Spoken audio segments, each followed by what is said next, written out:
पूरी खबर पर ज्यादा जानकारी के लिए हमारे साथ सचिन श्रीवास्तव जुड़ गए हैं। हम उनसे जानेंगे क्या कुछ अपडेट नजर आ रही है। अगर हम बात करें प्रशिक्षण को लेकर, तैयारियां कब से चल रही थी और क्या ट्रेनिंग दी जाएगी? देखिए, मैं आपको बता दूं कि पिछले छत्तीसगढ़ में लगातार अब चुनाव खत्म होने के बाद काउंटिंग का वक्त आ गया है और काउंटिंग के लिए लगातार जो प्रशिक्षण है वो जिनको परीक्षण की जरूरत नहीं थी वो काउंटिंग में बैठ चुके हैं, मगर लगातार अलग अलग जिला में जाकर, जैसे आज कोंडा गांव में परीक्षण दिलवाया जाएगा, वहीं पे 24 तारीख को नवागढ़ में और कार्यक्रम होगा और 25 नवंबर को रायपुर में। मतलब परीक्षण में इनको बताना है कि कैसे काउंटिंग होगी और कैसे बारीकियों को तो एक जगह रखना। देखिए, पहले क्या होता था कि बॉक्स एक होता था, उसमें एक सील लगा के एक चिट्ठी में अंदर मोड़ के डाल दिया जाता था, मगर आज के टाइम पे मशीन लगी हुई है और उस ईवी मशीन पे लोग जाके बटन दबाते हैं। जब बीप का आवाज आता है तो मतलब उसका मतलब होता है वोटिंग हो गई। इसमें काउंटिंग मशीन ही काउंटिंग जो कर सकता है, मगर उसको किस तरीके से देखना। देखिए, ये लगातार काउंटिंग चल रही है और देखिए 3 तारीख की तैयारी है ये कि 3 तारीख को जब रिजल्ट घोषित होगा तो कितने कितने लोगों को अंदर बैठाया जाएगा, कैसे बैठाया जाएगा और वो काउंटिंग किस तरीके से होगी। देखिए, सबसे बड़ी बात है कि जब काउंटिंग चलती है तो पार्टी के लोग भी अंदर प्रत्याशी जो है वो खुद रहते हैं कि जो काउंटिंग हो रहा है कि उसको देख पाए कि वो सही हो रहा है या गलत हो रहा है।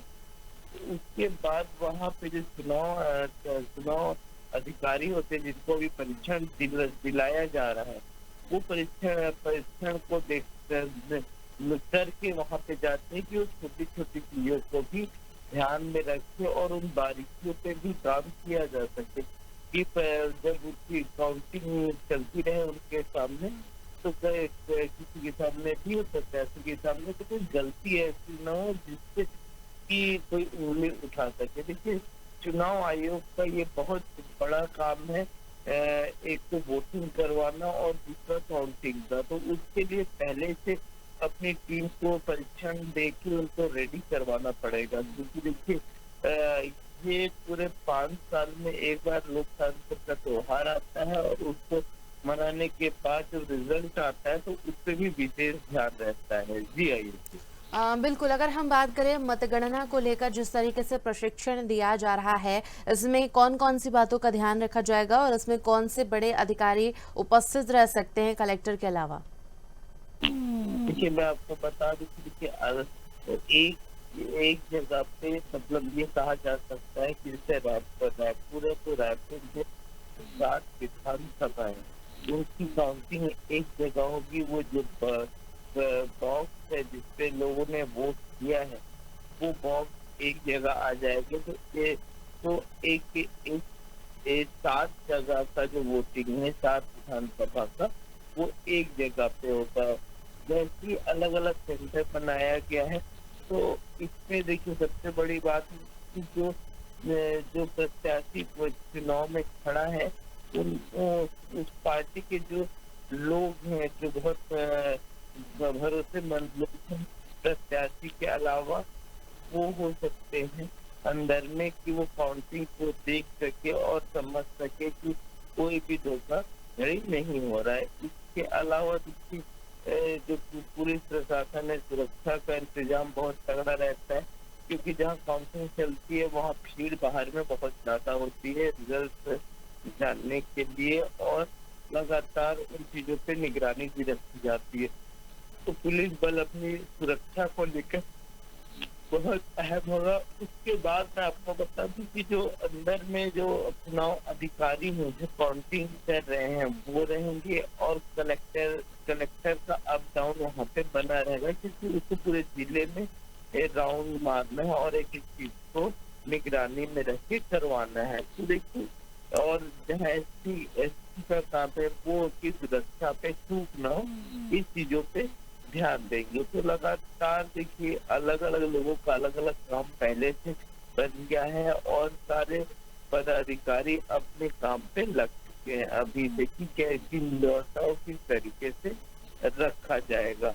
तो देखिए अब इसमें जो काउंटिंग का जो हम्म। तरीका है उसकी अगर मैं बात करूँ तो देखिए पहले बैलेट मशीन नहीं हुआ करती थी, तो अलग अलग काउंट हुआ करता था जो पेपर को देख के कलेक्ट किया जाता था। मगर इस देखिए जब से बैलेट मशीन आई है कि आके बटन दबाता है, टीप की आवाज आती है और वोट हो जाता है, उसमें परिवर्तन हुआ है। तो वो जब आप बटन दबाते हैं तो कितने वोट पड़ चुके हैं, पहले चरण में कितने पड़े, दूसरे चरण में कितने पड़े, ऐसे करके अलग अलग चरण का वोट को किनारे करते जाते हैं और एक एक वोट को वो उस समय देखते हैं कि किसको किसको पड़ा है। क्योंकि देखिए वो अगर मशीन में गड़बड़ी हुई तो सवाल उठ सकता है, मगर जब वहाँ पे जो लोग हैं जो कलेक्टर है या फिर जो चुनाव लड़ने वाले लोग हैं वो बैठे हैं, जो प्रत्याशी हैं, तो वो जब देखते हैं तो कहीं ना कहीं ये संतुष्टि होती है कि रिजल्ट में कोई भी गड़बड़ी नहीं हुआ है। जी आई। बिल्कुल, अगर प्रत्याशियों को एजेंट के लिए पास कब मिलेगा, इसकी क्या कुछ अपडेट सामने आ रही है? अगर हम बात करें तो जिस तरीके से अपडेट सामने आई थी उसके अकॉर्डिंग प्रशिक्षण के बाद प्रत्याशियों के एजेंट्स के लिए पास जारी किया जाएगा मतगणना से एक दिन पहले। प्रत्याशी हैं, जो प्रत्याशी चुनाव लड़ रहे हैं उन सारे प्रत्याशियों के लिए पास मिलेगा वो चुनाव आयोग द्वारा, और उस पास को दिखाकर ही वो अंदर में बैठ सकते हैं कि ये वही लोग होंगे जो चुनाव में पूरी तरीके से लड़े हैं। और देखिए चुनाव में जो लोग लड़ रहे हैं चुनाव, वो लोग ही अंदर रहेंगे, क्योंकि उनको सत्यता जानने के अधिकार है कि जो वोट हुआ है वो सही हुआ है या गलत हुआ है। और एक दिन पहले वो जो पास है वो उनको दे दिया जाएगा चुनाव अधिकारियों के द्वारा कि आप वहां आ सकते हैं। बाकी भीड़ को जो उनके साथ आए हैं उनको बाहर में ही रोक लिया जाएगा। जी। यहाँ पर पूरी खबर पर ज्यादा जानकारी के लिए जुड़ने के लिए धन्यवाद। हमारे साथ सचिन श्रीवास्तव छत्तीसगढ़ से जुड़े हुए थे, जिन्होंने